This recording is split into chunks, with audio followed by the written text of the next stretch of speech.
ел үшін жасаған емгек ешқашан жерде қалбайды.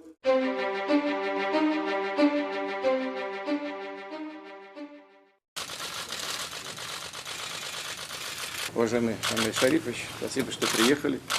Мы с вами в разных местах и по разному поводу встречаемся, но это необычный повод, это совместное учение. Мы продолжаем сотрудничество по всем направлениям. Конечно, всегда главным образом обращаем внимание на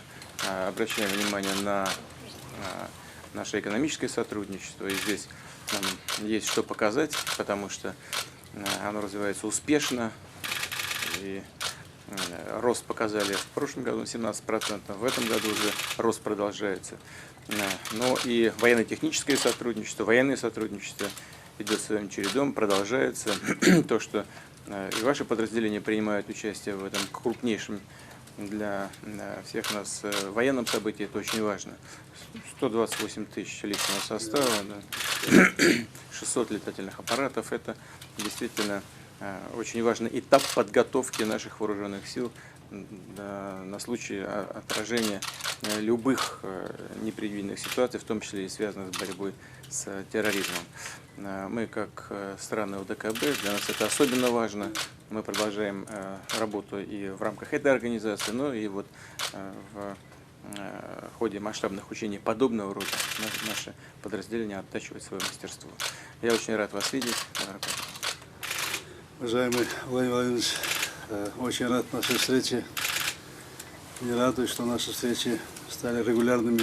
Это ваша заслуга. Вы всегда уделяете время, несмотря на ваш плотный график работы.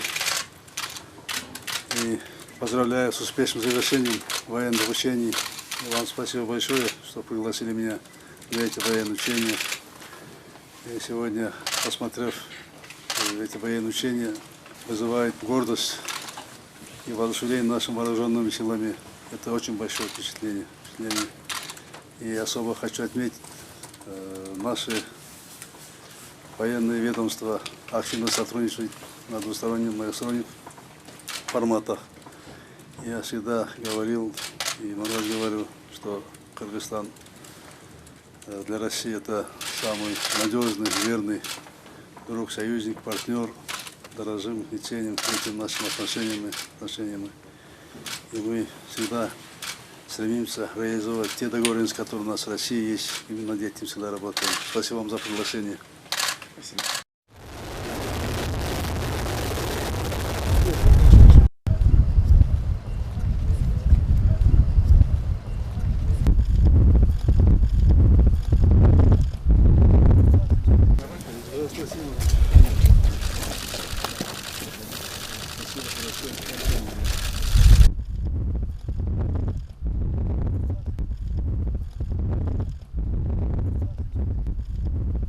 Позволит противнику проделать проходы взрывным способом, находящимися у него на вооружении установками разминирования. После авиабомбами калибра 250 килограммов.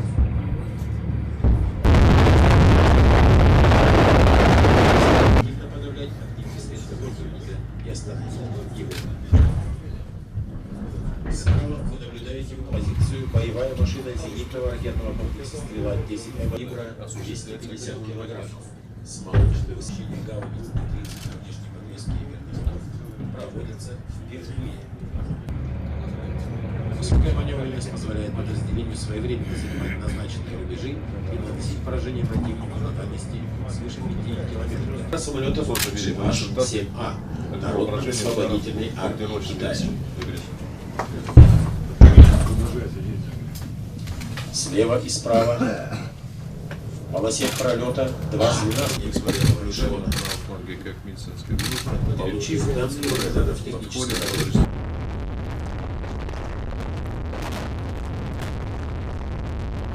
Добрый день, ребят. Здравия желаю, товарищ верховный главнокомандующий. Как вам нравится учение? Очень нравится. По итогам которой заняли первое место среди 14 команд Приволжского федерального округа. Спасибо. Спасибо.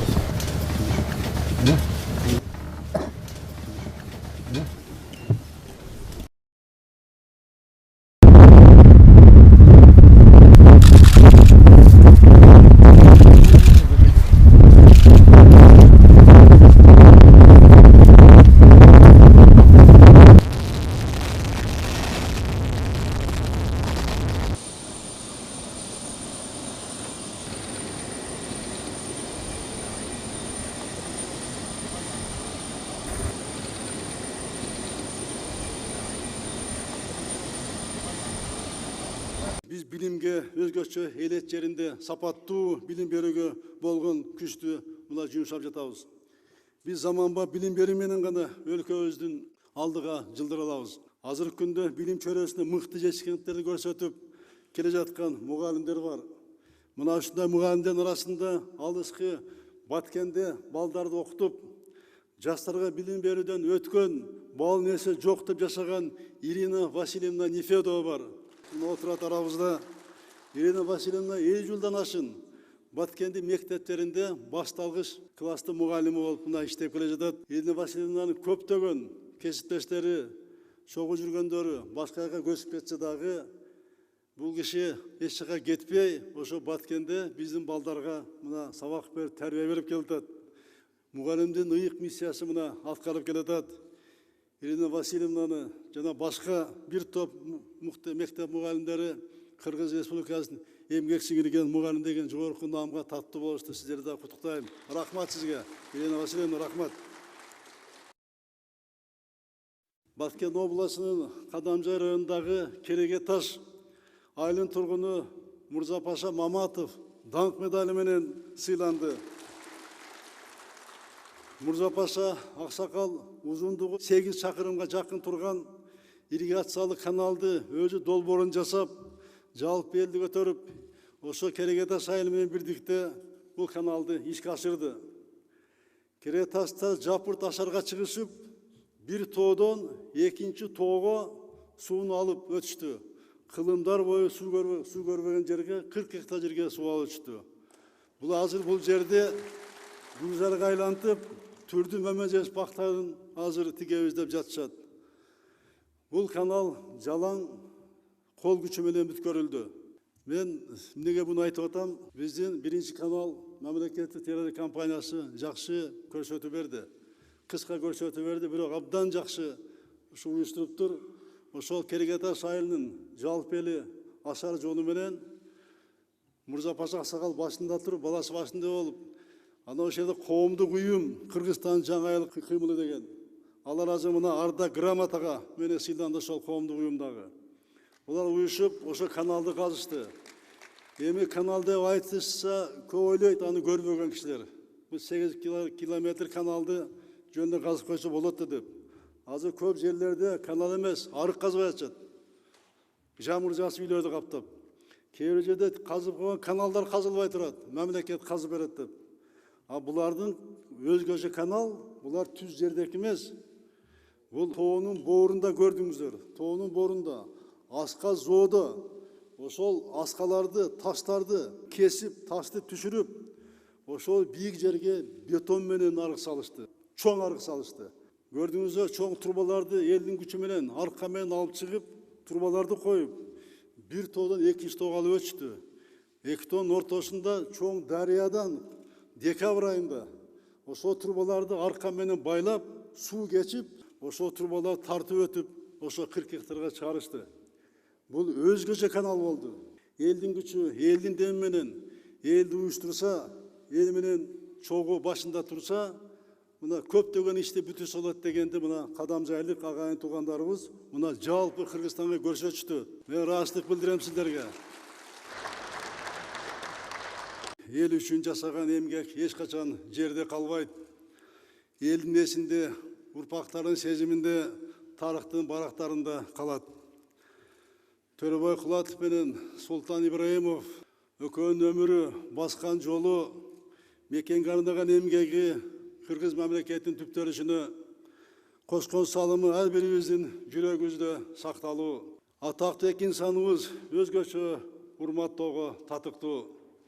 40 жылга жакын эл башкарып, өлкөгө элге кызмат кылуунун бийик үлгүсүн көрсөтүп, Төрөбай Кулатовдун ысымы эл ичинде эч-ак легендага айланган. Ал жөнөкөй шахтердон өлкө жетекчисине дейре жетип, кристалда таза иштеп, жупуну кемеңгер жетекчинин үлгүсүн, элдик адамдын образын ан сезимибизге терең орнотуп кетти. Таланттуу мамлекеттик ишмер Султан Ибраимовдун өмүр баяны, эмгек жолу баарыбызга кеңири маалым. Султан Ибраимов чыныгы элдик инсан болгон. Ош, Жалал Абад, Баткен облустарын өнүктүрүүгө өзгөчө эмгек сиңген адам. Мына бұл эки улуу инсанда жалпы элдик уматтоонун символуна айланган жетекчилер өкө тең. Бүгүнкү жетекчилер бардыгы тең Султан Ибраимовдой, Төрөбай Кулатовдой болууга умтулушубуз керек. Мына мен баш болуп.